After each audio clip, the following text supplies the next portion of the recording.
गुजरात के वडोदरा के MS university की टेक्नोलॉजी फैकल्टी के एटीकेटी की परीक्षा के रिजल्ट मुद्दे विरोध प्रदर्शन किया गया।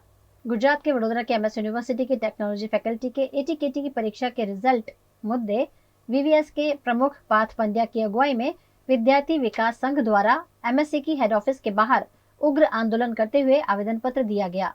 एटीकेटी के परीक्षा को लिए हुए लगभग 80 दिन हो गए हैं, लेकिन रिजल्ट के अभी तक अते पते नहीं है।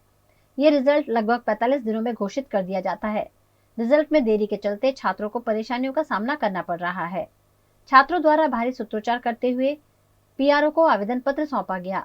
इस मौके पर विद्यार्थियों और विजिलेंस स्क्वाड के बीच धक्का मुक्की के दृश्य भी देखने को मिले।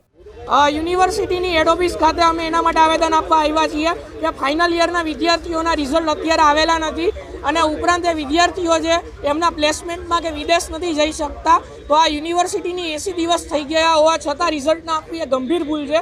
એના માટે અમે બધા અહીંયા આવેદન આપવા આવ્યા છીએ। યુનિવર્સિટીના વિજિલન્સનો વિભાગ અને સત્તાધીશો અમને એના વિદ્યાર્થીઓ નથી ગણી રહ્યા, અમને ગુનેગારો ગણે છે, જેના કારણે અમને આ યુનિવર્સિટીની હેડ ઓફિસમાં પ્રવેશ નથી દેતા।